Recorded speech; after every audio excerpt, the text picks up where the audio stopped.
লাল মার্কারটা কোথায় রাখলাম?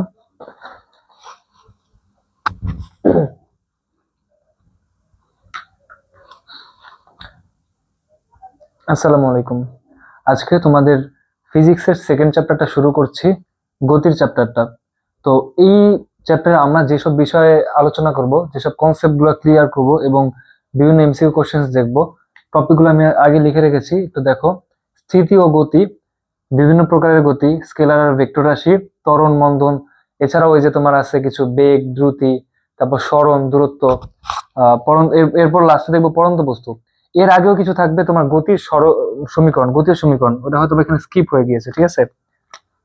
গতির সমীকরণ, বিভিন্ন রকমের গতির সমীকরণ আছে এই চ্যাপ্টারে, ওগুলো আমরা কনসেপ্ট গুলো ক্লিয়ার হবো, ঠিক আছে। লাস্টে আসবে হচ্ছে পড়ন্ত বস্তু। তো চলো শুরু করি আমরা, ঠিক আছে।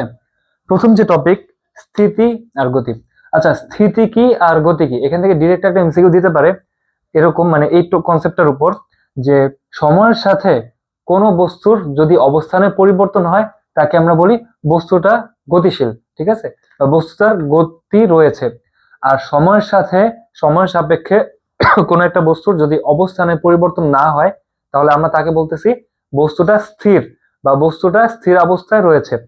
ধরো এখানে একটা ডাস্টার রাখছি, সময় যাচ্ছে বাট ওর অবস্থানে কোনো পরিবর্তন নাই, ও স্থিতিশীল। আর ও যদি এবার নড়াচড়া করে, ওর গতি আছে একটা, ঠিক আছে। সো এটা খুব সহজ একটা টপিক, যেটা তোমরা সবাই বুঝো, আগেও পড়ছো এই টপিকটা। এখন আসা হচ্ছে স্থিতি আর গতির একটা বিষয় তোমরা সবাই জানো, পড়ছো বইয়ে, যে এরা আপেক্ষিক। আপেক্ষিক বলতে কি বুঝায়? আচ্ছা, আপেক্ষিক বলতে যেটা বোঝায়, আমি একটা বস্তুকে যেভাবে মেজার করব গতিশীল নাকি স্থিতিশীল, আরেকজন মানুষ ওই একই বস্তুকে মেজার করবে গতিশীল নাকি স্থিতিশীল, ঠিক আছে। আমাদের দুইজনের যে রেজাল্ট আসবে সেটা সেম আসবে না। ধরো আমি দেখতেছি একটা বস্তু গতিশীল, অন্য একটা মানুষ নাও দেখতে পারে বস্তুটা গতিশীল। কি রকম? দেখো, এই এই যে একটা কনসেপ্ট, যে এক এক মানুষের কাছে এটা এক এক রকম, এটাকে আমরা আপেক্ষিক বলতেছি, ঠিক আছে। এক এক মানুষের দৃষ্টিভঙ্গির উপর, তার অবস্থানের উপর, অনেক কিছুর উপর ডিপেন্ড করে একটা বস্তু গতিশীল লাগবে তার কাছে নাকি স্থিতিশীল লাগবে, ঠিক আছে। ধরো আমি এই যেখানে দাঁড়ায় আছি, ঠিক আছে, আমার সাপেক্ষে ওই সামনে দিয়ে ধরো একটা বাস যাচ্ছে, ঠিক আছে, বাসের মধ্যে কিছু যাত্রী বসে আছে। আমি কি দেখবো? বাসের যাত্রীরা সবাই সামনে এগিয়ে যাচ্ছে, তাই না? আমার সাপেক্ষে ওরা গতিশীল। চিন্তা করো, আমি এখানে দাঁড়ায় আছি, সামনে একটা বাস যাইতেছে, বাসের মধ্যে যে যাত্রীরা আছে আমি তাদেরকে দেখতেছি, তারা সামনে আগায় যেতেছে, সুতরাং তারা গতিশীল। এখন দেখো, বাসের মধ্যে দুইজন যাত্রীর কথা চিন্তা করো।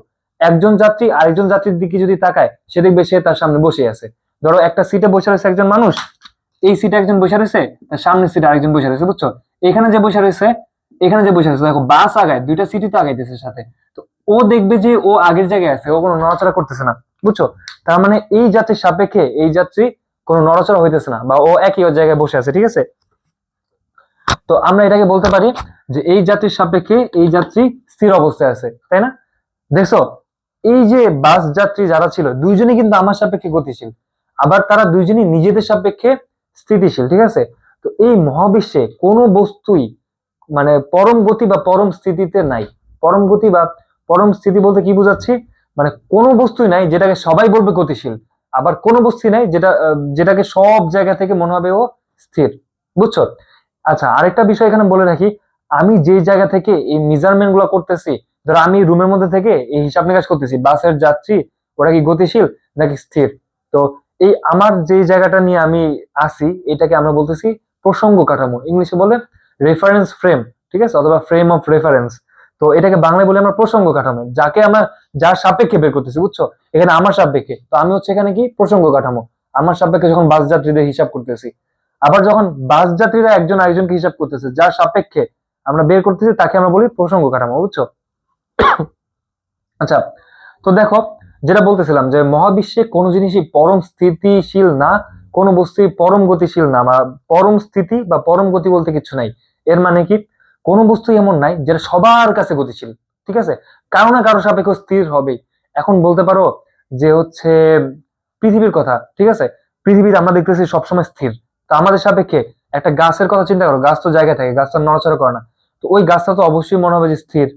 কিন্তু দেখো, একটা বাসে যদি চলতে থাকে একটা মানুষ, সে দেখবে গাছটা পিছনের দিকে চলতেছে, তাই না? তো ওই বাসে চলা মানুষের কাছে গাছটা কিন্তু গতিশীল, আমার কাছে স্থির হইলো, ঠিক না? আবার দেখো আরেকটা কি হইতে পারে, ধরো পৃথিবীর সাপেক্ষে পৃথিবীর কোনো মানুষ, ধরো আমরা পৃথিবীর উপরে দাঁড়ায় আছি, বুঝছো? তো আমি যদি সবসময় এভাবে দাঁড়াই থাকি, আমার সাপেক্ষে পৃথিবী সবসময় স্থির, ধরো আমি কোনো নড়াচড়া করতেছি না, আমার সাপেক্ষে পৃথিবী সবসময় স্থির, তাই না? এটা মনে হচ্ছে, তাহলে পৃথিবী কি পরম স্থিতিতে আছে? না। দেখো সূর্যের সাপেক্ষে পৃথিবী কিন্তু আবার গতিশীল, কেন? দেখো সূর্যের চারদিকে পৃথিবী ঘুরতেছে, তাই না? তো দেখো পৃথিবীর কি মহাবিশ্বের কোনো জিনিসই একটার সাপেক্ষে আরেকটা গতিশীল হইলেও মানে দেখা যাবে অন্য কারোর সাপেক্ষে সে স্থির। তো এই যে গতিশীলতা বা স্থিতিশীলতা, এটা আসলে আপেক্ষিক, বুঝছো? আপেক্ষিক কেন? কারণ এটা এক এক জনের জন্য এক এক রকম। এই জন্য আমরা বলি মহাবিশ্বের কোনো কিছুই পরম গতিতে নাই, মহাবিশ্বের কোনো কিছুই পরম স্থিতিতে নাই, কারো না কারো সাপেক্ষে গতিশীল হলে অন্য কারো সাপেক্ষে স্থির হবে। ঠিক আছে, আশা করি এই কনসেপ্টটা আমার আর বোঝানো লাগবে না। এটা মনে রেখো, এমসিকিউতে দিয়ে দিবে যে যার সাপেক্ষে অবস্থান বা এই যে গতি স্থিতি এগুলা নির্ণয় করা হয় যার সাপেক্ষে, তাকে আমরা বলি প্রসঙ্গ কাঠামো, বুঝছো? এটা মনে রাখবা। আচ্ছা, এবার আসা হচ্ছে বিভিন্ন প্রকার গতি। তোমাদের বইয়ে বিভিন্ন ধরনের গতির কথা আলোচনা করা হয়েছে। ফার্স্টে কি আছে? ফার্স্টে আছে তো মনে হয় কি ছিল, সরলরৈখিক গতি না? সরলরৈখিক গতি এটা একদম সিম্পল ধরনের একটা গতি, ঠিক আছে? এটা আমরা সবাই অনেক সময় দেখতে পাই। ধরো আমি একটা এই মার্কারটাকে যদি আমি ফ্লোরের মধ্যে এভাবে ছেড়ে দিই, ঠিক আছে, ও গড়াইতে গড়াইতে যাবে। So, ওর গতিটা যেটা মানে সরল রেখা যে এই গতিটা থাকে, মার্কারের কথা না, ধরো ডাস্টার আমি ফ্লোরে রেখে এইভাবে গড়াই দিছি, বুঝছো? মানে একটা ধাক্কা দিছি, ও গড়াইতে গড়াইতে সামনে যাচ্ছে। এই যে একই রেখা বরাবর গতিটা চলমান না, মানে গতিটা কন্টিনিউ হইতেছে কি এক রেখা বরাবর, এটাকে আমরা বলতেছি কি সরল রৈখিক গতি, বুঝছো? কোন বস্তুর গতি যদি এরকম হয় যে বস্তুটা সরল রেখায় চলতেছে ওই গতিশীলতার কারণে, ওটাকে আমরা বলবো সরলরৈখিক গতি। এটা একদম সিম্পল একটা গতি। তো এটা আমি মনে হয় না যে ডিসক্রাইব করার কিছু আছে। 2 নম্বর হচ্ছে ঘূর্ণন গতি। আচ্ছা, ঘূর্ণন গতি কি? ঘূর্ণন গতি কি, ধরো কোনো একটা কেন্দ্রকে, এই যে তুমি বৃত্তাকার পথে যদি কোনো বস্তু ঘুরে, কাউকে কেন্দ্র করে, ঠিক আছে, কাউকে কেন্দ্র করে কোনো একটা বস্তু যদি ঘুরতে থাকে বা আবর্তিত হয়, তাকে আমরা বলতেছি ঘূর্ণন গতি। যেমন উদাহরণ কি হতে পারে? উদাহরণ হতে পারে তোমার পৃথিবীর ঘূর্ণন সূর্যের চারদিকে, পৃথিবীর সূর্যকে কেন্দ্র করে চারদিকে ঘুরতেছে না, এটাকে আমরা বলতেছি ঘূর্ণন গতি, ঠিক আছে? আরেকটা জিনিস এখানে বলা যায়, যেমন ধরো ঘড়ি, অনেক ঘড়ি দেখবে এমনি সেকেন্ডে কাটাটা এমনি কন্টিনিউয়াস ঘুরতেছে, ঠিক আছে? এই যে সেকেন্ডে কাটা ঘুরতেছে একটা ফিক্সড পয়েন্টকে কেন্দ্র করে, এটা এক ধরনের ঘূর্ণন গতি। এই গতিগুলা সম্পর্কে তোমরা আশা করি অনেক ভালোই জানো, ঠিক আছে? ফ্যানের পাখা, একটা ফ্যান ঘুরতেছে, ফ্যানের পাখা ঘুরতেছে, কোন গতি? ঘূর্ণন গতি। সিম্পল একদম, ঠিক আছে? উদাহরণগুলো অনেক সিম্পল। 3 নাম্বার সম্ভবত ছিল তোমাদের চলন গতি, ঠিক না? এইখানে একটু বোঝার বিষয় আছে, বুঝছো? ধরো ধরো একটা বস্তু চলতেছে এভাবে যে ওই বস্তুটা যেদিকে চলতেছে ওই বস্তুর প্রত্যেকটা কণা একই দিকে একই সাথে চলতেছে, বুঝছো? ধরো একটা গাড়ি, এটা গাড়ির চাকাটা বাদ দিয়ে চিন্তা করো, গাড়ির চাকা বাদ, গাড়ির কথা চিন্তা করো, ঠিক আছে? গাড়ি না, আমি এই যে ডাস্টার উদাহরণ দিই, ডাস্টারটা আমি এবার থ্রো করলাম, ঠিক আছে? এই যে ইয়াতে কোথায় থ্রো করলাম, তোমার ফ্লোরে থ্রো করলাম, ফ্লোরে এবার ধাক্কা মারলাম, ঠিক আছে, গড়াই দিলাম, ও গড়াই গড়াই যেতেছে। দেখো ওর এই সামনের কণাটা এই সামনে বরাবর গতিশীল, পিছনের কণাটা একই দিকে গতিশীল, ওদের গতিও একই। সামনের কণাটা জোরে গেলে পিছনের কণাটা জোরে যাবে, যেটা কানেক্টেড। তো কোনো বস্তু যদি এইভাবে চলে যে ওর প্রত্যেকটা কণা একই সাথে একই দিকে চলতেছে, তাহলে আমরা তাকে কি বলবো? তাকে আমরা বলবো হচ্ছে চলন গতি, বুঝছো? সিম্পল একদম। তো দেখো, তো মনে হইতেছে সবকিছু তো এভাবে চলে, সব কণা একই দিকে চলে। খেয়াল করো, একটা গাড়ির চাকা যখন ঘুরে ও ঘুরতে ঘুরতে সামনে কেনা, দেখো গাড়িটা আগাইতেছে, চাকার আগাইতেছে সামনে, গাড়ির চাকার মানে ইয়াটা রেজাল্টেন্ট গতিটা সামনে, ঠিক আছে? এই কণা যে কোনো একটা কথা চিন্তা করো, এইখানে যে কণাটা আছে ও এদিকে ঘুরবে, এই কণা যেটা আছে ও ঘুরবে এইদিকে, এই কণা যেটা আছে এটা ঘুরবে এইদিকে, এক একটা এক এক দিকে চলতেছে না? দেখো ও এইদিকে, মানে যখন আমি গতিটা মাপতেছি ও দেখবো একটু এদিকে উঠতেছে, তারপর তো এমনি ঘুরবে, তাই না? এক একটা কণার গতি দেখো এক এক দিকে থাকে। তো এটাকে আমরা চলন গতি বলতে পারবো না। বুঝতে পারছো পার্থক্যটা কোথায়? আচ্ছা, এবার আসে হচ্ছে পর্যাবৃত্ত গতি। পর্যাবৃত্তর গতির জন্য একটা জিনিস মনে রাখবা, কোন বস্তুর গতি যদি এরকম হয় যে ওটা একটা কাজই পর্যায়ক্রমে বারবার করে, বুঝছো, সেটাকে আমরা বলতেছি পর্যাবৃত্ত গতি। কোন বস্তুর গতি যদি এরকম হয় পর্যায়ক্রমে বারবার মানে ওটা রিপিট হইতেছে, বারবার রিপিট হলে ওই বস্তুর গতিকে আমরা বলতেছি পর্যাবৃত্ত গতি, বুঝছো? আচ্ছা, ঘড়ির কাঁটার গতি, এটাকে আমরা বললাম ঘূর্ণন গতি। এটা কি পর্যাবৃত্ত গতি হবে না? হবে। কেন? কারণ ঘড়ির কাঁটা একটা সময়ে ও হচ্ছে একটা নির্দিষ্ট সময় পর পর, সেকেন্ডে কাঁটা 60 সেকেন্ড একবার ঘুরে আসে, তারপর মিনিটে কাঁটা 1 ঘন্টা একবার ঘুরে আসে, ঘন্টা কাঁটা 12 ঘন্টা একবার মানে সম্পূর্ণ ঘূর্ণনটা কমপ্লিট করে। পর্যায়ক্রমে কিন্তু জিনিসটা হইতেছে, এটাকে আমরা পর্যায়বৃত্ত গতিও বলতে পারি। আবার পৃথিবী ঘূর্ণন, এটা কিন্তু 365 দিনে একবার সূর্য চাঁদে করতেছে, এটাকে আমরা পর্যাবৃত্ত গতি বলতে পারি। মানে যেই গতি, আচ্ছা শোনো, পর্যাবৃত্ত গতির মধ্যে কিন্তু তোমার এই যে ঘূর্ণন গতিও হইতে পারে, তাই না? মানে অনেক গতি পাবে এরকম যে পর্যাবৃত্ত গতিও আবার ঘূর্ণন গতিও, ঠিক আছে? সো অপশনে দেখবা যে তখন হয়তো বা একটা, যে কোনো একটা অপশন দিবে, দুটো অপশন দিবে না, বুঝছো? মানে যাতে তুমি কনফিউজ না হও। আর যদি দুইটা অপশনই দেয়, সেক্ষেত্রে পর্যাবৃত্ত গতি দাগানো আমি মনে করি সেফ। আচ্ছা, এবার দেখো, পর্যাবৃত্ত গতি আশা করি কিছুটা বুঝছো। এবার আসে হচ্ছে স্পন্দন গতি কি। স্পন্দন গতি এখানে ছিল 4 নাম্বার, পর্যাবৃত্ত গতি, পর্যাবৃত্ত না পর্যায়বৃত্ত, পর্যায়বৃত্ত না পর্যায়বৃত্ত গতি। আর 5 নাম্বার হচ্ছে স্পন্দন গতি। স্পন্দন গতি বা সরল স্পন্দন গতি, এরকম কিছু একটা নাম দেওয়া আছে তোমাদের, ঠিক আছে? Simple harmonic motion. এটা কি? এটা হচ্ছে কোনো একটা বস্তু যদি একটা নির্দিষ্ট বিন্দু সাপেক্ষে তোমার একবার একদিকে থাকে আরেকবার আরেক দিকে থাকে, মানে একটা নির্দিষ্ট তোমার বিন্দু সাপেক্ষে হচ্ছে স্পন্দন কন্টিনিউ করে, বুঝছো? স্পন্দন মানে বুঝছো, দোলনের মতো, দোলন গতি। ধরো একটা কিরকম হতে পারে, একটা ঘড়ির পেন্ডুলাম, পেন্ডুলাম হচ্ছে ঘড়ির নিচে এরকম এরকম ভাবে দুলতে থাকে, বুঝছো? মানে এরকম ধরো পেন্ডুলাম হলে এরকম এরকম দুলতে থাকে। এই জিনিসটা দেখো, এই গতিটায় যেটা হয়, ও একটা ফিক্স পয়েন্ট থাকে, এই ফিক্স পয়েন্টে, এই ফিক্স পয়েন্টের একদিকে একবার যায়, ঠিক আছে, আবার আরেক দিকে আসে। তো ওর যে টোটাল পর্যায়কাল, এই পর্যায়কালের অর্ধেক থাকে একদিকে আর বাকি অর্ধেক থাকে আবার আরেকদিকে, বুঝছো? পর্যায়কালের অর্ধেক থাকে একদিকে, বাকি অর্ধেক থাকে এইদিকে। দেখো, ও যখন এমনি ঘুরে, পর্যায়কাল মানে ওর ধরো পর্যায়কাল কি, একবার যে আবার আসতে যে টাইমটা লাগে, ঠিক আছে, একবার এখান থেকে শুরু করবে, এখানে যাবে, এখানে যাবে, আবার এখানে ফেরত আসবে, ওই টাইমটাকে বলে আমরা পর্যায়কাল। এটা হয়তো তোমাদের প্রয়োজন হবে না, তবে এটা মনে রাখো, ও পর্যায়কালের এক মানে অর্ধেক সময় যেদিকে থাকে, বাকি অর্ধেক সময় তার বিপরীত দিকে থাকে, ঠিক আছে? আবার এই এই মাঝখানে যে পজিশন, এটাকে আমরা বলি মিন পজিশন, ঠিক আছে? এটা সাপেক্ষে ওই গতিটা কন্টিনিউ করে। দেখা যায় যে তোমার এই গতিটা এরকম হয়, এখান থেকে ধরো ঘোরা শুরু হয়েছে, বুঝছো? মানে এরকম দোলন শুরু হয়েছে, ও যখন এখানে আসে, ধরলাম এইখানে যখন আসছে, একটা নির্দিষ্ট দূরত্ব পর 5 মিটার পার সেকেন্ড ওর গতি, বুঝছো? এই দিকে যখন ঠিক একই দূরত্ব আসবে, ওর একই গতি হবে, বুঝছো? এখানে দেখা যাবে 5 মিটার পার সেকেন্ডই গতি হবে, বাট দিকটা উল্টা। মানে দেখা যায় যে সব দিকে, আবার ধরো এই দিকে যদি 5 মিটার টোটাল আসে, এইদিকে দেখা যাবে টোটাল 5 মিটারই আসছে, বুঝছো? মানে দুই দিকে একই কাজ চলতে থাকে, ঠিক আছে? ডান দিকে যা হয়, সরি মার্কারটা পড়ে গেছে, দেখো, ডান দিকে যা হয় বাম দিকে তাই হতে থাকে, ঠিক আছে? মানে একটা নির্দিষ্ট বিন্দুর এক পাশে কিছুক্ষণ অবস্থান করে, আবার অন্য পাশে অবস্থান করে কিছুক্ষণ, ঠিক আছে? অর্ধেক সময় অর্ধেক সময়। তো দুই পাশে দোলন সম্পন্ন করে ও, ঠিক আছে? দুই পাশে ও দোলন সম্পন্ন করে, এই ধরনের গতিকে আমরা বলতেছি স্পন্দন গতি, ঠিক আছে? স্পন্দন গতি, 5 ধরনের গতি মনে হয় তোমাদেরকে বলছে, আর কিছু বলা আছে তোমাদের বইয়ে? একটু দেখে নিই, চেক করে নিই, দাঁড়াও। এই স্পন্দন গতি আবার তোমরা দেখবা যে যখন 11-12 উঠবা, তখন একটা চ্যাপ্টারই থাকবে পিরিয়ডিক মোশন, পর্যাবৃত্ত গতি, ওটার মধ্যে দেখবা যে স্পন্দন গতি আলোচনা করা হবে, ঠিক আছে? মানে এটা খুব ইম্পর্টেন্ট একটা টপিক। এখন যদি অত ইকুয়েশন টিকুয়েশন তোমাদের শেখা লাগে না, তখন আবার অনেক ইকুয়েশন শেখা লাগে, আর অনেক কিছু শেখা লাগে, ঠিক আছে? পর্যাবৃত্ত গতি আলোচনা করছি, সরল স্পন্দন গতি, হ্যাঁ বলছিলাম এটা সরল স্পন্দন গতি। আচ্ছা, শেষ, এই টপিকটা এইটুকুই, আর নাই, আর কোনো টপিক এখানে নাই।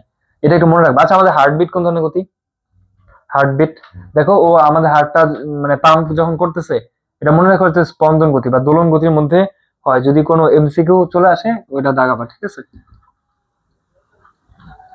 আচ্ছা, এবার আসো আমরা নেক্সট টপিক, আমরা হচ্ছে বিভিন্ন প্রকার গতি, এই পার্টটা শেষ করলাম।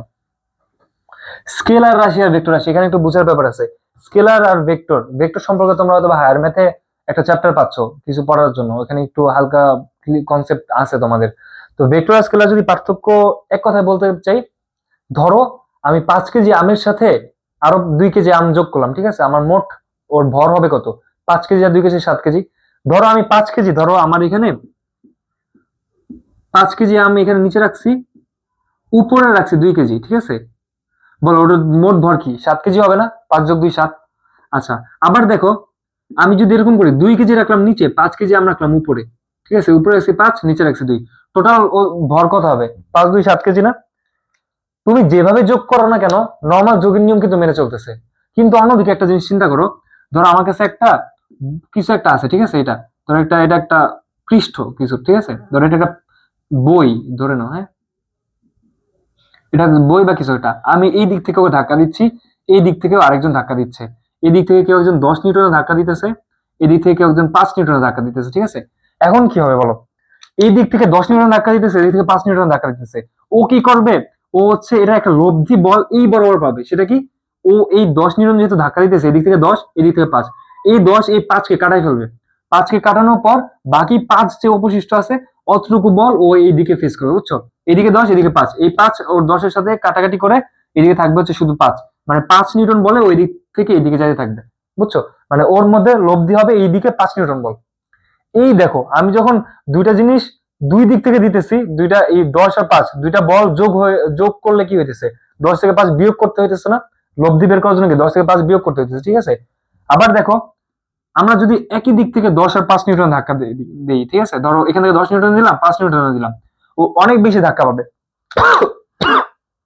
দেখো এদিক থেকে 10 নিউটন ধাক্কা দিলাম, এদিক থেকে 5 নিউটন ধাক্কা দিলাম, ও এখন ফিল করবে 15 নিউটন, বুঝছো।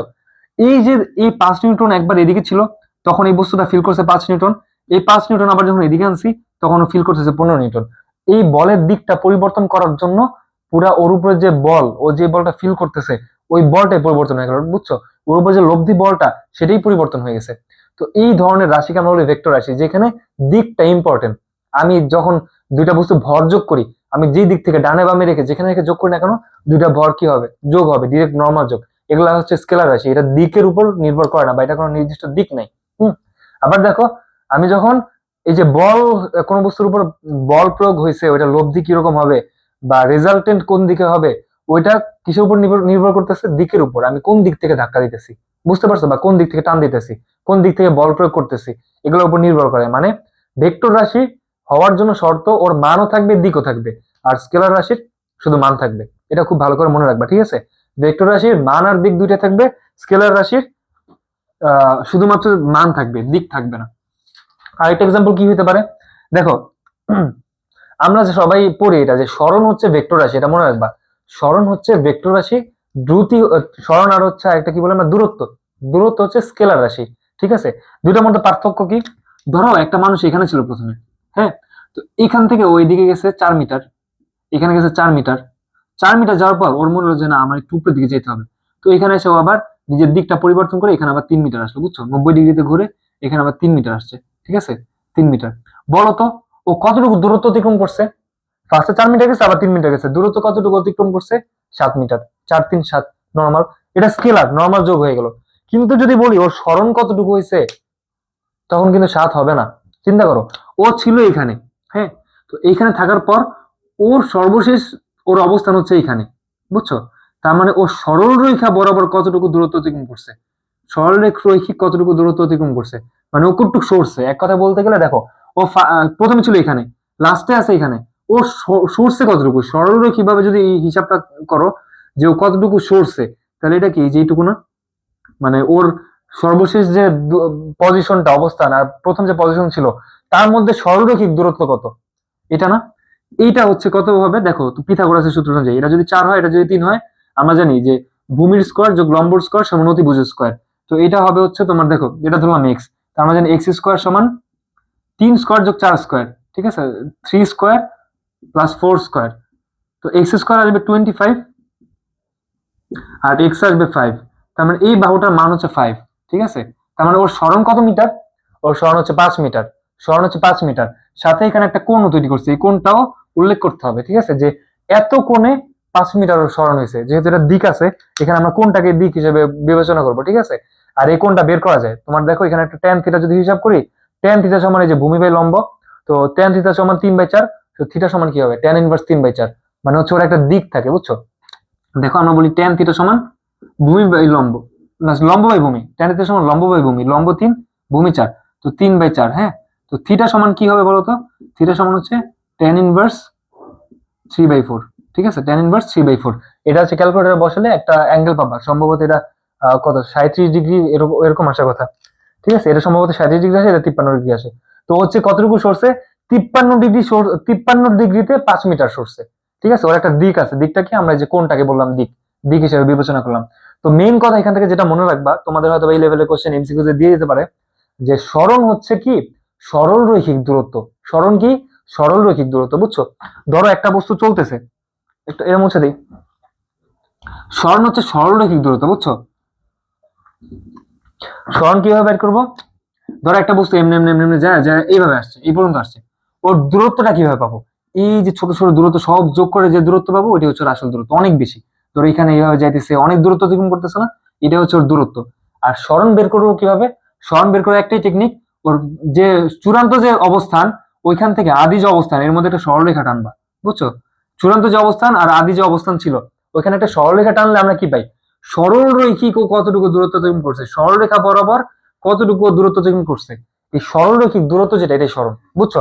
একটা আরেকটা সিম্পল উদাহরণ দিই, এমসিকিউ তো ওইটাও আসতে পারে বা রিটেনও দিতে পারে, ঠিক আছে? কনসেপ্টটা মাথায় রাখবা, স্মরণ আর হচ্ছে গতির, স্মরণ আর হচ্ছে তোমার দূরত্বের কনসেপ্টটা মাথায় রাখবা, ঠিক আছে? ধরো একটা বস্তু এইভাবে এটাকে কেন্দ্র করে ঘুরতেছে, ও ফার্স্টে ছিল এখানে, ও ফার্স্টে ছিল এইখানে, ঠিক আছে? তারপর ও এইভাবে ঘুরছে, ঘোরার কারণে ও এই যে এইখান থেকে এইখানে আসছে, এই যে এটুকু আসছে, বুঝছো? এটুকু আসছে। আর কাকে কেন্দ্র করে ঘুরতেছে? একে কেন্দ্র করে। মানে হচ্ছে একটা অর্ধবৃত্ত পরিমাণ ঘুরছে, বুঝছো? একটা বৃত্ত পরিমাণ ঘুরছে, এটা মনে রাখবে, এটা অনেক ইম্পর্টেন্ট একটা ম্যাথ। এটা দিতে পারে, এমসিকিউ তে দিতে পারে, রিটেনও দিতে পারে। সেটা কি? একটা বস্তু এখানে ছিল, তারপর সে ঘুরতেছে, মানে এইভাবে হাঁটতে হাঁটতে অবস্থান পরিবর্তন করতে করতে এখানে আসছে, এই বিন্দুকে কেন্দ্র করে ঘুরতেছে। আর ওর হচ্ছে এই যে ব্যাসার্ধ, ব্যাসার্ধ হচ্ছে তোমার ধরলাম 5 মিটার, ঠিক আছে? ব্যাসার্ধ কত? 5 মিটার। প্রশ্ন হচ্ছে স্মরণ কত, স্মরণ কত আর হচ্ছে তোমার দূরত্ব কত, মানে ওর স্মরণ কত আর অতিক্রান্ত দূরত্ব কত, বুঝছো? স্মরণ কত, অতিক্রান্ত দূরত্ব কত। মনে রাখবা, আমরা দূরত্বকে প্রকাশ করি ডি দিয়ে, স্মরণকে প্রকাশ করি এস দিয়ে, স্মরণকে প্রকাশ করি এস দিয়ে, দূরত্বকে ডি দিয়ে। তবে অনেক সময় দূরত্বকে এস দিয়ে প্রকাশ করা যায়, কোনো সমস্যা নেই, এখানে বাধ্যবাধকতা নাই। তবে এখানে আমরা দেখি এটা কিভাবে করবো। আচ্ছা, আমি বলছিলাম দূরত্ব, আগে দূরত্ব হিসাব করো, দূরত্ব হিসাব করা অনেক সহজ। দেখো তো, এইখান থেকে এই পর্যন্ত আসছে, এইটা কি একটা অর্ধবৃত্ত না? অর্ধবৃত্ত না? এই পরিসীমা যতটুকু, ওর ততটুকু দূরত্বই অতিক্রম করছে, তাই না? এইখানে যে পরিসীমাটা আছে, সেই পরিসীমা পরিমাণ দূরত্বই অতিক্রম করছে, বা এই পরিধির দৈর্ঘ্য যা, এইটুকু পরিধির, এটা কি পুরো একটা বৃত্তের অর্ধেক পরিধি, এই বৃত্তের পরিধি যা তার অর্ধেক পরিমাণ দূরত্ব অতিক্রম করছে। পুরো বৃত্তের পরিধির সূত্র কি আমরা জানি? 2 পাই আর, তাই না? তো এখানে যেহেতু অর্ধেক দূরত্ব অতিক্রম করছে, ঠিক আছে, তো আমরা কি লিখবো? ডি সমান এই পরিধি, সম্পূর্ণ যে পরিধি, বৃত্তের পরিধি, এটার অর্ধেক, তার মানে 2 পাই আর ডিভাইড বাই 2। তো এখানে তোমার ওর অতিক্রান্ত দূরত্ব হচ্ছে এই পুরা পরিধির দূরত্ব যা, পরিধির যা দূরত্ব তার অর্ধেক দূরত্ব অতিক্রম করছে, তাই না? তো এটা হচ্ছে পুরা পরিধি হচ্ছে 2 পাই আর, অর্ধেক কি পাই আর, পাই ইন্টু আর, আর এর মান 5। তো 5 পাই পরিমাণ দূরত্ব অতিক্রম করছে, ঠিক আছে? কতটুকু দূরত্ব অতিক্রম করছে? 5 পাই। এখন আসো প্রশ্ন হচ্ছে ওর স্মরণ কতটুকু হয়েছে, স্মরণ কতটুকু হয়েছে। স্মরণ বের করার জন্য আমি একটু আগে কি শিখাইলাম? স্মরণ কিভাবে বের করবো আমরা? স্মরণ বের করার জন্য আদি অবস্থান আর চূড়ান্ত অবস্থানের বরাবর, দেখো আদি অবস্থান ছিল এটা, চূড়ান্ত অবস্থান ছিল এটা, আমরা আদি অবস্থান আর চূড়ান্ত অবস্থান বরাবর একটা সরলরেখা টানবো। আচ্ছা বলো তো, এই সরলরেখাটা কি? এই বৃত্তের ব্যাস না? এই সরলরেখাটাই কি বৃত্তের ব্যাস না? এই সরলরেখা দূরত্ব যা, তাই হচ্ছে স্মরণ। সরলরৈখিক দূরত্বটাই তো স্মরণ। তো এই সরলরেখা দূরত্ব বরাবর কতটুকু দূরত্ব অতিক্রম করছে একটু দেখি। দেখো, এটা যদি 5 মিটার হয় ব্যাসার্ধ, ব্যাস কত হয়? 10 মিটার। কারণ স্মরণ হচ্ছে এস দিয়ে প্রকাশ করলাম, স্মরণ হচ্ছে তোমার এখানে 10 মিটার, স্মরণ হচ্ছে কত মিটার? 10 মিটার। শেষ। অনেক ইজি ম্যাথ, ঠিক আছে? এগুলোকে মনে রাখবা, স্মরণ আর হচ্ছে তোমার দূরত্বের পার্থক্য কি। এবার আসো, স্মরণের দূরত্বের কথা যেহেতু উঠছে, এখন আসবে হচ্ছে তোমার দ্রুতি আর বেগ, দুইটার মধ্যে পার্থক্য কি। এটা মনে রাখবা, স্মরণ যেমন তোমার হচ্ছে ভেক্টর রাশি, আর হচ্ছে তোমার দূরত্ব স্কেলার রাশি, একই রকম ভাবে বেগ হচ্ছে ভেক্টর রাশি, বেগ হচ্ছে ভেক্টর রাশি, আর তোমার দ্রুতি হচ্ছে স্কেলার রাশি। বেগ ভেক্টর রাশি, দ্রুতি হচ্ছে স্কেলার রাশি, ঠিক আছে? দেখো, স্মরণ এভাবে বলা হয়, স্মরণ কি? একটা বস্তু 1 সেকেন্ডে যতটুকু পরিমাণ, দাঁড়াও, স্মরণ কি যতটুকু সরছে। বেগ কি? বেগ কি? প্রশ্ন হচ্ছে বেগ কি। বেগ হচ্ছে 1 সেকেন্ডে যতটুকু দূরত্ব অতিক্রম করে তাই বেগ। 1 সেকেন্ডে যতটুকু দূরত্ব অতিক্রম করে তাই বেগ। এটাকে একটু সুন্দরভাবে বলতে গেলে, বেগ পরিবর্তন, সরি, তোমার স্মরণের হারই হচ্ছে বেগ, বুঝছো? স্মরণের হারই হচ্ছে বেগ, ঠিক আছে? অন্যভাবে বলতে গেলে, মানে, হ্যাঁ এটাই বলতে পারো, ঠিক আছে? স্মরণের যে রেটে ও স্মরণটা হয়, ঠিক আছে, 1 সেকেন্ডে যতটুকু স্মরণ হয় সেটাই হচ্ছে তোমার বেগ। তার মানে আমরা বেগ লিখতে পারি, বেগ ভেক্টর, স্মরণ ভেক্টর। তো বেগ আর স্মরণের মধ্যে রিলেশন আছে, সেটা কি? সম্পর্কটা কি? বেগ সমান স্মরণ বাই সময়, বুঝছো? বেগ সমান কি? স্মরণ বাই সময়। আর হচ্ছে তোমার দ্রুতি সমান কি? দ্রুতি সমান কি? দ্রুতি সমান হচ্ছে তোমার দূরত্ব বাই সময়, সময়, ঠিক আছে? আচ্ছা, এখন এই রিলেটেড একটু ম্যাথ আমাদের করার দরকার না? এই রিলেটেড কিছু ম্যাথ আমাদের করার দরকার না? এই যে সূত্র দুইটা তুলে নিবা, ঠিক আছে? ভিডিও একটু পিছনে স্ক্রল করে এই সূত্র দুইটা তুলে নিবা। ধরো প্রশ্ন, প্রশ্ন একটা বস্তু এখানে ছিল, ওই যে আগের প্রশ্নটাই, বুঝছো? এভাবে অর্ধবৃত্তাকার পথ ওই পর্যন্ত অতিক্রম করে এখানে আসছে, ঠিক আছে, অর্ধবৃত্তাকার পথ অতিক্রম করে এই পর্যন্ত আসছে। আচ্ছা, তো ওর তোমার ব্যাসার্ধ ছিল কত? ব্যাসার্ধ ছিল হচ্ছে 5 মিটার। ব্যাসার্ধ ছিল 5 মিটার, ঠিক আছে, 5 মিটার। তো ধরলাম ওর এইখান থেকে এই অবস্থান থেকে এই অবস্থানে আসতে সময় লাগছে টি সমান আমরা দিব হচ্ছে 5 সেকেন্ড। টি সমান কি 5 সেকেন্ড। এখন প্রশ্ন হচ্ছে দ্রুতি কত, দ্রুতি কত, বেগ কত, দ্রুতি কত, বেগ কত। দেখো প্রশ্ন কি, একটা বস্তু এখানে ছিল, এখান থেকে ঘুরে এখানে আসছে, সময় কতক্ষণ লাগছে? 5 সেকেন্ড। আর এই যে ও হচ্ছে একটা বৃত্তাকার পথে ঘুরছে আর কি, অর্ধবৃত্তাকার পথে। তো এটার ব্যাসার্ধ কত? ব্যাসার্ধ হচ্ছে 5 মিটার। আমার প্রশ্ন হচ্ছে বেগ কত আর দ্রুতি কত। দেখো বেগ আর দ্রুতি বের করার জন্য আমার যেটা বের করতে হবে সেটা হচ্ছে, দেখো দ্রুতি সূত্র আমি বলছিলাম দূরত্ব বাই সময়, তাই না? দ্রুতি সমান কি? দূরত্ব বাই সময়, মনে রাখবা। দেখো দ্রুতি দূরত্ব, কাছাকাছি শব্দগুলা। দূরত্ব বাই সময়, হ্যাঁ, দূরত্ব বাই সময়। এখানে দূরত্ব একটু আগে ম্যাথে কি পাইছিলাম? সম্পূর্ণ বৃত্তের পরিধি হচ্ছে 2πr, ঠিক আছে। তাহলে অর্ধেক যে বৃত্ত, এটা দূরত্ব কত, কত বলো? এই যে এইটুকুর দূরত্ব কি হবে, বা এইটুকুর পরিসীমা বা এইটুকুর পরিধি কত হবে? পাই আর। সম্পূর্ণ বৃত্তটা হচ্ছে 2πr। তো অর্ধেক বৃত্ত কি? পাই আর। Pi into 5। এখানে আর মানে কি, ব্যাসার্ধ হচ্ছে 5, পাই আর সময় কত সেকেন্ড লাগছে? 5 সেকেন্ড। তাহলে ওর এখানে দ্রুতি কত? দ্রুতির একক হচ্ছে মিটার পার সেকেন্ড, তো পাই মিটার পার সেকেন্ড, ঠিক আছে। আবার দেখো আমি যদি বেগ বের করি, বেগ সমান কি লিখবো আমরা? বেগ সমান লিখবো সরণ বাই সময়, সরণ বাই সময়, ঠিক আছে। দেখো তো এখানে ওর সরণ কত, এই অবস্থান থেকে এই অবস্থান পর্যন্ত, এই যে এই ব্যাসটাই হচ্ছে ওর সরণ, যেটা আমরা বললাম যে ব্যাসার্ধ 5 হলে ব্যাস হচ্ছে 10, তাহলে এটা হচ্ছে উপরে সরণ হচ্ছে 10 মিটার, সময় লাগছে 5 সেকেন্ড, এটা হচ্ছে 2 মিটার পার সেকেন্ড, এটা হচ্ছে 2 মিটার পার সেকেন্ড। একদম সিম্পল জিনিস, ঠিক আছে, এটা মনে রাখবা। এখন আসো, যে মেন পার্থক্যটা এখানেও, যে সরণ যেহেতু ভেক্টর রাশি, তেমন বেগও ভেক্টর রাশি, বেগের একটা দিক থাকবে, একটা মান থাকবে। কিন্তু তোমার ওখানে যে দ্রুতির শুধু মান থাকবে, দিক থাকবে না, যেহেতু স্কেলার। এটা মনে রাখবা, ঠিক আছে। এগুলো এমসিকিউর প্রশ্ন, রিটেনেরও প্রশ্ন। কনসেপ্টটা ক্লিয়ার রাখলে এমসিকিউ আসুক, রিটেন আসুক, সব মাথায় থাকবে, ঠিক আছে। স্কেলার আর ভেক্টর রাশি গেল, আমাদের বেগ দ্রুতির মাধ্যমে আমরা দেখলাম, সরণ আর দূরত্বের মাধ্যমে দেখলাম। এখন আছে ত্বরণ কি মন্দন কি। ত্বরণ আর মন্দন একই জিনিস, আমরা আলাদা কিছু শিখবো না, একটাই শিখবো, পরে ওটাকে উল্টায় দিয়ে মন্দন বানাবো। কিরকম? শোনো, বেগ পরিবর্তনের হার হচ্ছে ত্বরণ। ত্বরণ কি? বেগ পরিবর্তনের হার। একটু কঠিন লাগলো? দেখো বেগ পরিবর্তনের হার বলতে কি বোঝায়? 1 সেকেন্ডে যতটুকু বেগ পরিবর্তন হয়, বুঝছো? 1 সেকেন্ডে যতটুকু বেগ পরিবর্তন হয়, বুঝছো, সেটা হচ্ছে বেগ পরিবর্তনের হার। বেগ পরিবর্তন হয়, বুঝছো? দেখো তো আমরা কিভাবে কি করতে পারি। একটা বস্তু, ধরো ওর আদি বেগ হচ্ছে 5 মিটার পার সেকেন্ড, ঠিক আছে। ওর বর্তমান বেগ হচ্ছে 5 metre per second.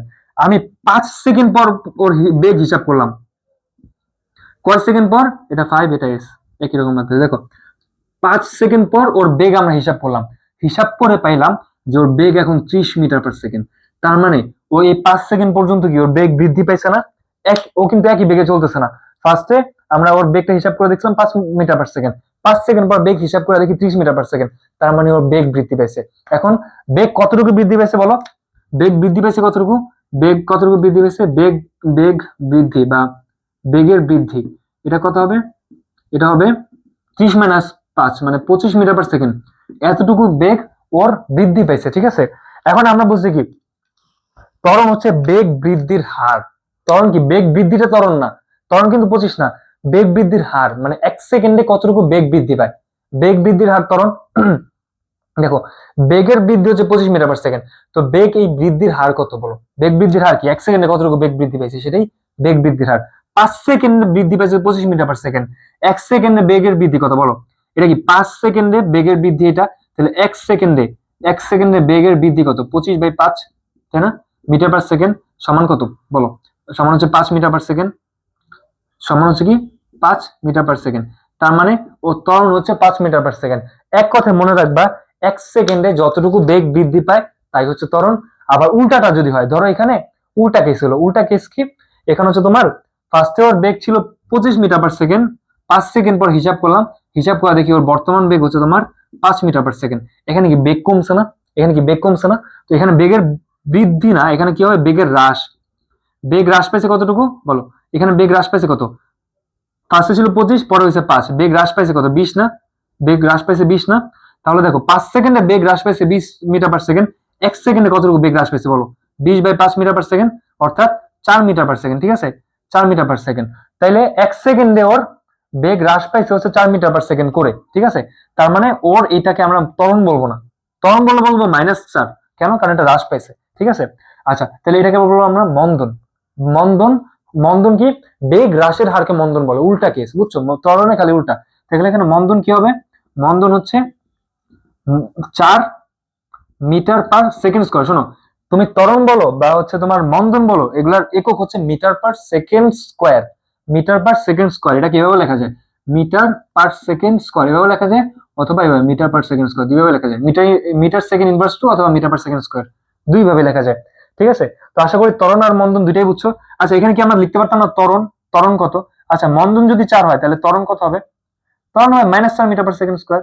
-4 metre per second square একই জিনিস। ঠিক আছে, ত্বরণ আর মন্দন একই জিনিস, খালি উল্টা কেস। ঠিক আছে, এটা মনে রাখবা। এই গেল হচ্ছে তোমার ত্বরণ আর মন্দন। এখন আসো ত্বরণের সূত্রটা আমরা কিভাবে পাই? ত্বরণের সূত্রটা আমরা কিভাবে পাবো বলো? ধরো একটা বস্তুর বর্তমান বেগ হচ্ছে ইউ, বর্তমান বেগ বা আদি বেগ হচ্ছে ইউ। ঠিক আছে, বর্তমান বেগ বা আদি বেগ হচ্ছে ইউ, আদি বেগ ইউ। ঠিক আছে, আর ও বেগ বাড়ছে, বেড়ে চূড়ান্ত বেগ হয়েছে তোমার, চূড়ান্ত বেগ হয়েছে ভি, বেগ হয়েছে ভি। ঠিক আছে, তো বলো তোর বেগের বৃদ্ধি কত? ধরলাম টি সময়। এই যে এই জিনিস থেকে এই জিনিস হলো, এই সময় কতটুকু লাগছে? টি সময়, বুঝছো? এখানে সময় লাগছে কতটুকু? টি সময়। তাহলে বলো বেগের বৃদ্ধি কত? বেগ বৃদ্ধি কতটুকু পাইছে?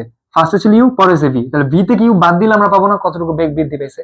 তাহলে আমরা বলতে পারি বেগ বৃদ্ধি, বেগ বৃদ্ধি কতটুকু পাইছে? V minus U. ঠিক আছে, ভি মাইনাস ইউ। তাহলে বলো বেগ বৃদ্ধির হার কত? টি সময়ে বেগ বৃদ্ধি পাইছে ভি মাইনাস ইউ, 1 সেকেন্ডে কতটুকু পাইছে? টি সেকেন্ডে, দেখো টি সেকেন্ডে বেগের বৃদ্ধি পাইছে ভি মাইনাস ইউ, 1 সেকেন্ডে বেগের বৃদ্ধি কতটুকু পাবে বলো? V minus you by T. এই যে 1 সেকেন্ডে যতটুকু বেগ বৃদ্ধি পায় তাকে আমরা কি বলি? ত্বরণ। ঠিক আছে, তাহলে আমরা এখানে ত্বরণ, ত্বরণ প্রকাশ করা হয় এ দিয়ে, এ ফর অ্যাক্সেলারেশন, বুঝছো? ত্বরণ এ সমান আমরা কি পাইছি? V minus you by T. এটা বলতে আমরা কি বুঝলাম? 1 সেকেন্ডে কতটুকু বেগ বৃদ্ধি পায়, এটা মনে রাখবা। ঠিক আছে, আর মন্দন হচ্ছে, তুমি সবসময় মন্দন ভুলে যাও, ত্বরণ দিয়ে সব ম্যাথ করবা, ত্বরণ নেগেটিভ আসলে তখন বলবা মন্দন, শেষ। ত্বরণ নেগেটিভ আসলে তখন বলবা মন্দন। ত্বরণের সূত্র কি? চূড়ান্ত বেগ মানে আদি বেগ ডিভাইডেড বাই সময়। ঠিক আছে, এটা যদি নেগেটিভ আসে তখন বলবো মন্দন। ধরো একটা বেগ বের ত্বরণ বের করছো, ত্বরণ বের করে পাইছো -5 মিটার পার সেকেন্ড স্কয়ার, তুমি কি বলবা? 5 মিটার পার সেকেন্ড স্কয়ার হচ্ছে মন্দন, শেষ। ঠিক আছে, ত্বরণ মন্দনও গেল। এবার আসো বিভিন্ন গতির সমীকরণ। ঠিক আছে, বিভিন্ন গতির সমীকরণ। তো যে জিনিসগুলো আমাদের জানা লাগবে, প্রথম যেটা শিখলাম যে এ সমান V minus you by T, এটা ছিল আমার প্রথম সূত্র। ঠিক আছে, এইটাকে আমরা কিভাবে লিখতে পারি বলতো? এটি সমান, এটিটাকে পাশে না গুণ দাও, ভি মাইনাস ইউ, তাই না? এটি সমান ভি মাইনাস ইউ। ঠিক আছে, তার মানে ভি সমান কি লিখতে পারি বলতো? ভি সমান এই ইউটাকে এর পাশে যোগ করো, ভিটা এর পাশে রাখো, পরে দ্বিগুণটা দাও, ভি সমান ইউ প্লাস এটি না? দেখো এটাকে তোমরা একটু সিম্পলিফাই করে দেখো, ভি সমান ইউ প্লাস এটি। তার মানে চূড়ান্ত বেগ, ভি এর পরিচয় কি? চূড়ান্ত বেগ, চূড়ান্ত বেগ। ঠিক আছে, চূড়ান্ত বেগ। আচ্ছা এক কাজ করি, আমরা এটা কমন প্রত্যেকটা ম্যাথের জন্য আলাদা আলাদা করে এগুলো পরিচয় দেওয়ার চেয়ে বাম পাশে দেখে ফেলি। ঠিক আছে, আমাদের এই এই চ্যাপ্টারের জন্য আমরা এটা ধরে নিব, ভি হচ্ছে তোমার চূড়ান্ত বেগ, ভি হচ্ছে কি? চূড়ান্ত বেগ। ইউ হচ্ছে আদি বেগ, আদি বেগ। V U. টি হচ্ছে সময়, এটা তো সবসময় ধরে, টি সময়। এস হচ্ছে সরণ, হ্যাঁ, আর এ হচ্ছে কি? ত্বরণ। এই জিনিসটা মনে রাখবা। তো এখান থেকে আমরা কয়েকটা সূত্র মুখস্থ করে ফেলবো। সেটা কি? ধরো কোন একটা বস্তুর আদি বেগ দেওয়া আছে, ত্বরণ দেওয়া আছে, চূড়ান্ত বেগ বের করবা, কিভাবে বের করবো? এই যে ভি সমান ইউ প্লাস ইটি, এই সূত্র ব্যবহার করবো, বুঝছো? প্রথম সূত্র একটু আগে যেটা দেখালাম। আবার দেখো এটা কখন আমরা ব্যবহার করব? যখন আদি বেগ দেওয়া আছে আর হচ্ছে তোমার তোমার ত্বরণ দেওয়া আছে, সময় দেওয়া আছে, চূড়ান্ত বেগটা কিভাবে বের করবো? এই সূত্র দিয়ে। ধরো এক্সাম্পল, স্থির অবস্থা থেকে, স্থির অবস্থা হতে হতে কোন বস্তু 2 মিটার পার সেকেন্ড স্কয়ার ত্বরণে, 2 মিটার পার সেকেন্ড স্কয়ার ত্বরণে চলতে শুরু করলো, 2 মিটার/সেকেন্ড স্কয়ার ত্বরণে চলতে শুরু করলো। চূড়ান্ত 5 সেকেন্ড পর 5 সেকেন্ড পর চূড়ান্ত বেগ কত? দেখো আদি বেগ দেওয়া আছে, ত্বরণ দেওয়া আছে, আর হচ্ছে তোমার সময়ও দেওয়া আছে। কোন সূত্র ব্যবহার করবো আমরা? এই সূত্র। দেখো এই ত্বরণের সূত্র কিন্তু এখান থেকে বাইর করা যায়। দেখো ইউটাকে এই পাশে নিয়ে আসো, ভি মাইনাস ইউ, আর টি দিয়ে ভাগ দাও, তাহলে এ সমান V minus you by T. একই একই সূত্র কিন্তু, ঠিক আছে? তো এটা একটু নিজেরা ভিডিওটা পজ করার চেষ্টা করো। এটা কিন্তু এমসিকিউর ম্যাথ, মানে অনেক সহজ। এটা রিটেনে কখনো দিবে না, এটা বেশি সহজ ম্যাথ, ঠিক আছে? একটু চেষ্টা করো।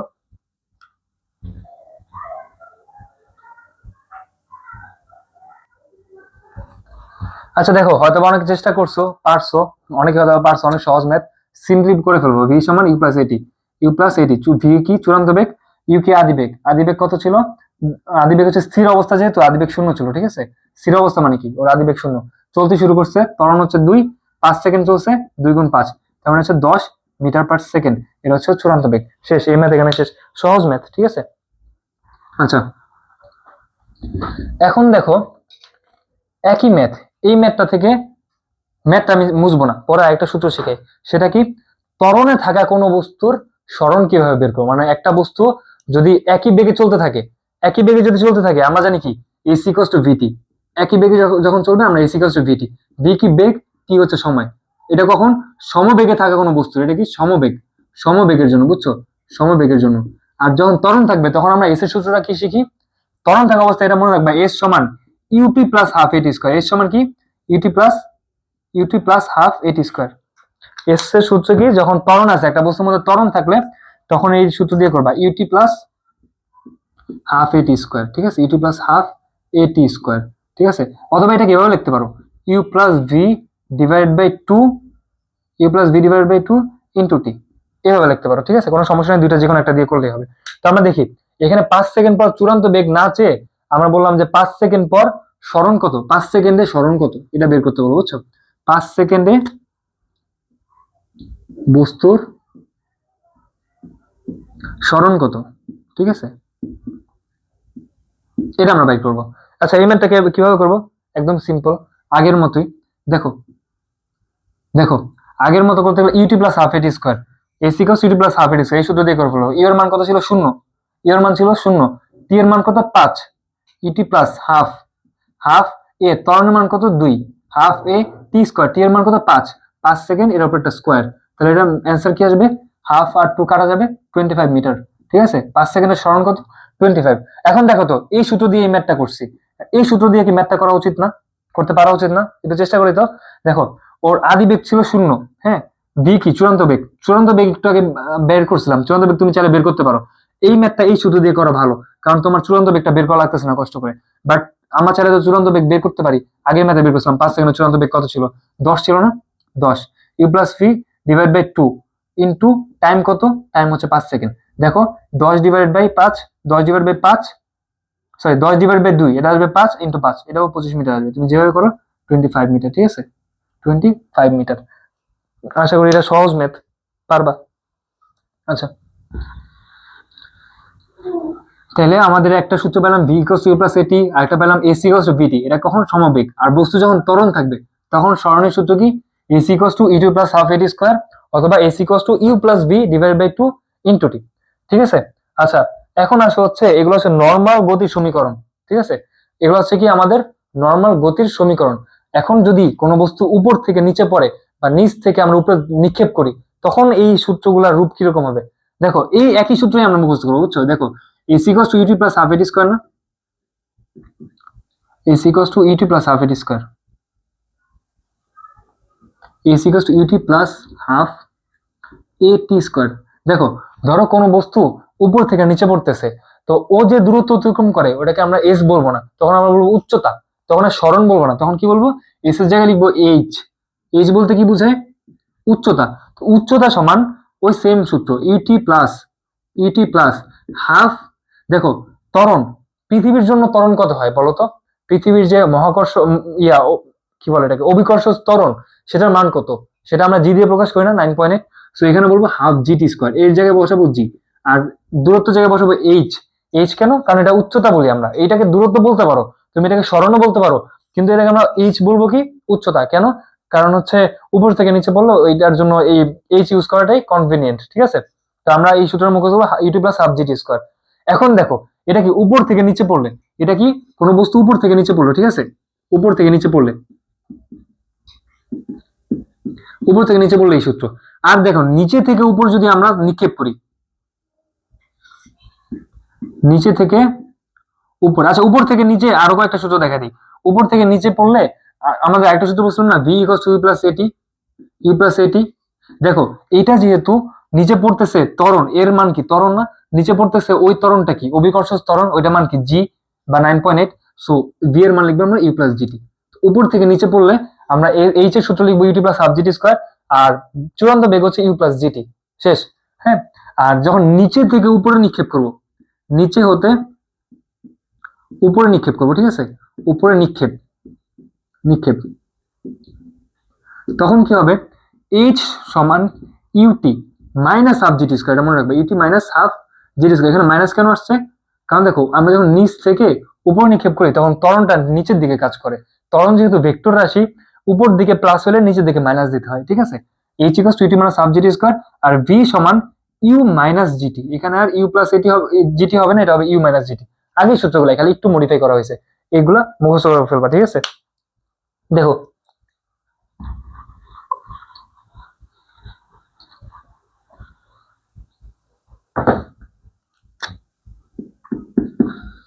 দেখো নতুন পরের প্রশ্নটা, হ্যাঁ।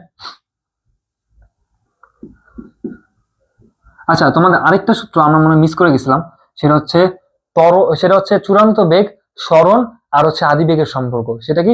চূড়ান্ত বেগ, ত্বরণ, আদিবেগ আর সরণের সম্পর্ক। সূত্রটা এরকম ছিল, ভি স্কোয়ার সমান ইউ স্কোয়ার প্লাস 2as। এই সূত্রটা একটু আগে মিস করে গেছিলাম, এটা মুখস্থ করে ফেলবা, ঠিক আছে। এটা কার কার সম্পর্ক?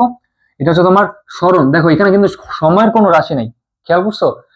আমাদের বেশিরভাগ ম্যাথে সময় দেওয়া থাকে, সময় দেওয়া থাকলে ওই আগের সূত্রগুলো ছিল ওখানে দেখবা সব জায়গায় টি এর উপস্থিতি ছিল।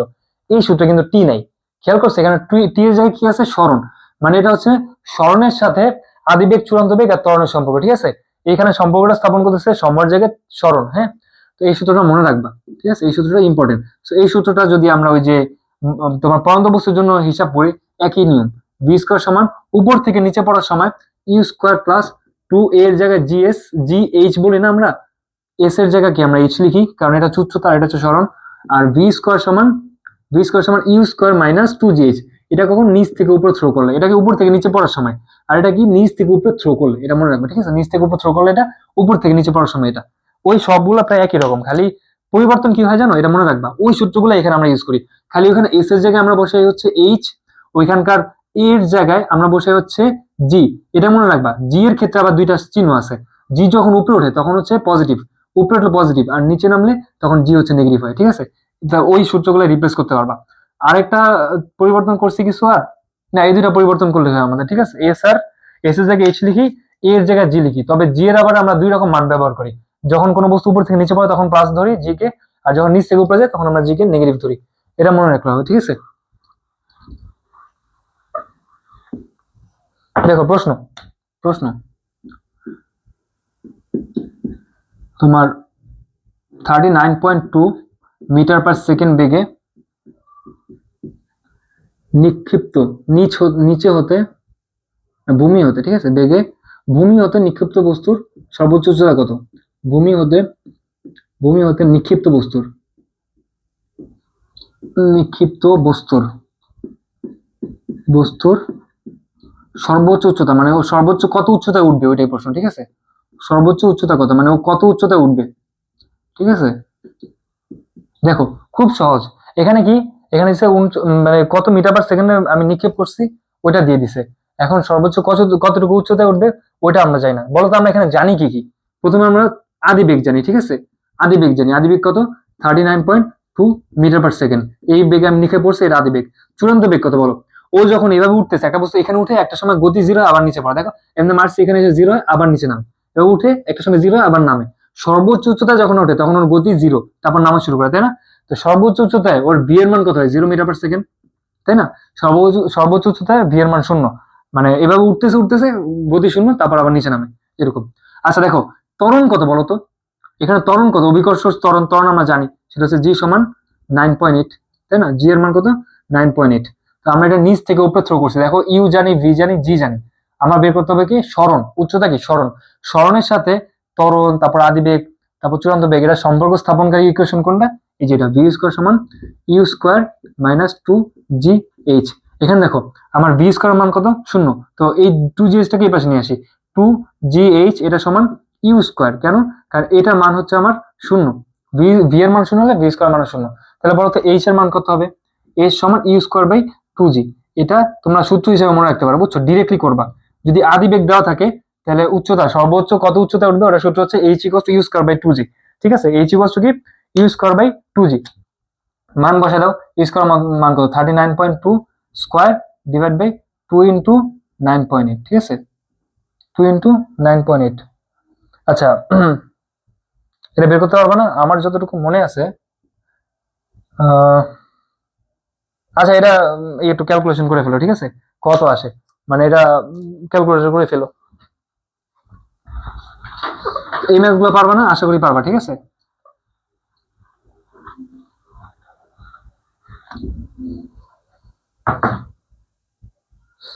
আচ্ছা আরো কিছু জিনিস এখানে মনে রাখবা, আমরা একটা বস্তু ধরো নিচে থেকে উপরে নিক্ষেপ করছো, ঠিক আছে, তো উপর থেকে নিচ থেকে উপরে নিক্ষেপ করলে কি ওর নিচ থেকে ফার্স্ট উপরে উঠবে আবার নিচে পড়বে, তো এই নিচ থেকে উপরে তো যতটুকু টাইম লাগে উপর থেকে নিচে পড়তে একই টাইম লাগে, এগুলো একটু আর কি কনসেপ্ট দিয়ে মনে রাখলেই হয়, ঠিক আছে। প্রশ্ন তোমার 19.6 মিটার পার সেকেন্ড বেগে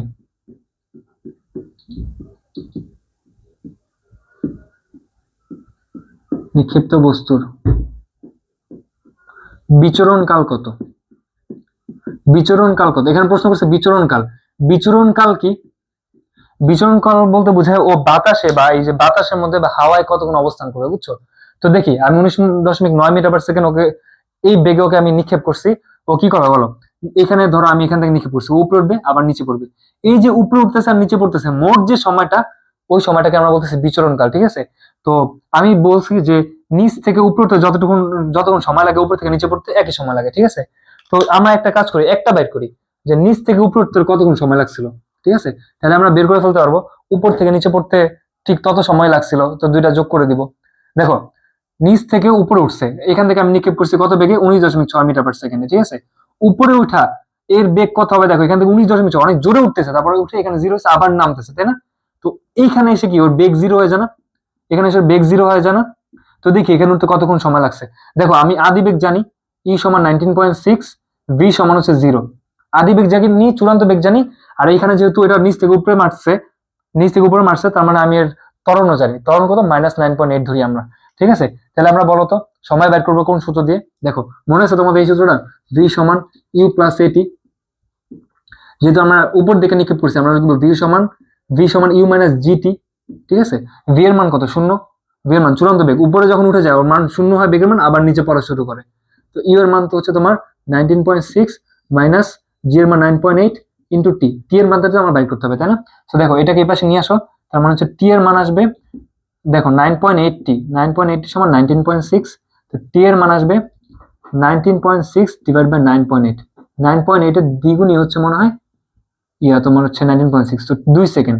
এই 2 সেকেন্ড কি পাইছি আমি নিচ থেকে উপরে উঠতে, এখন বলো তো তাহলে নিচ থেকে উপরে উঠতে লাগছে 2 সেকেন্ড, উপর থেকে নিচে পড়তে কতক্ষণ লাগবে 2 সেকেন্ডই, তাহলে মোট বিচরণ কাল কত হলো 2 যোগ 2 4, তাহলে হচ্ছে বিচরণ কাল, এটা বড় হাতের ডি দিয়ে প্রকাশ করে, এটা সমান হচ্ছে 2 যোগ 2 সমান 4 সেকেন্ড, ঠিক আছে। বিচরণ কাল এখানে কত হবে 4 সেকেন্ড, এটা অ্যান্সার। আচ্ছা আর শোনো ওই আরো কিছু তোমাদের ম্যাথ আছে, S equals to UT plus half এটি স্কয়ার, একটা ম্যাথ আমি যেরকম দেখাইছি ওই টাইপের অনেক ম্যাথ আছে, এগুলো প্র্যাকটিস করবা, এই সূত্রগুলো একদম টান টান মুখস্থ থাকবে, প্লাস হচ্ছে সবগুলো ম্যাথ প্র্যাকটিস করবা, তাহলে এখান থেকে কোথাও আটকাবে না, বুঝছো। এই সূত্রগুলো খুব ভালোভাবে যদি তোমাদের মুখস্থ থাকে, আর যদি একটু প্র্যাকটিস করো গাইড দেখে বা হচ্ছে তোমার টেক্সট বুকে যে এক্সাম্পল গুলো আছে ওগুলা থেকে যদি প্র্যাকটিস করো, বা হচ্ছে কোনো কোশ্চেন ব্যাংক থেকে যদি প্র্যাকটিস করো, দেখবা যে হুবহু ম্যাথ তুলে দিতেছে বা একদম সেম কনসেপ্টে ম্যাথ তুলে দিতেছে, ঠিক আছে। সো ওগুলা প্র্যাকটিস করো, ইনশাল্লাহ এটা এমসিকিউ সিকিউ কোনোটা, এমসিকিউ বলো সিকিউ বলো কোথাও আটকাবা না, ঠিক আছে। তো আজকের ক্লাস আমরা এখানেই শেষ করি, আবার নেক্সট পরের চ্যাপ্টার আমাদের দেখাবো ইনশাল্লাহ।